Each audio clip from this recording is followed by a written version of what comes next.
ندخل بقى على انهيار الفن المصري.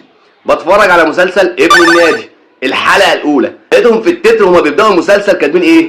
ضيف الحلقه عادل شكل. طبعا عادل شكل ده انا اعرفه، لكن انت ممكن ما تعرفوش. عادل شكل ده مشجع اتحاداوي او كبير مشجعي الاتحاد.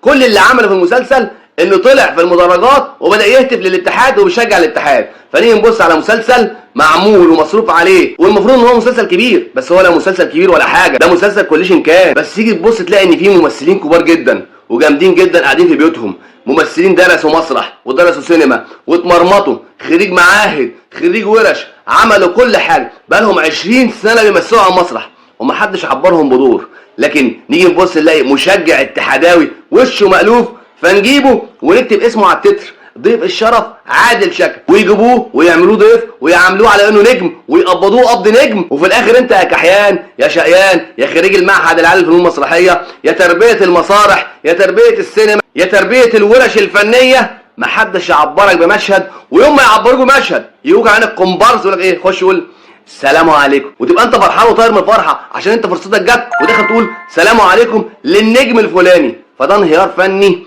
انا مش هسمح بيه.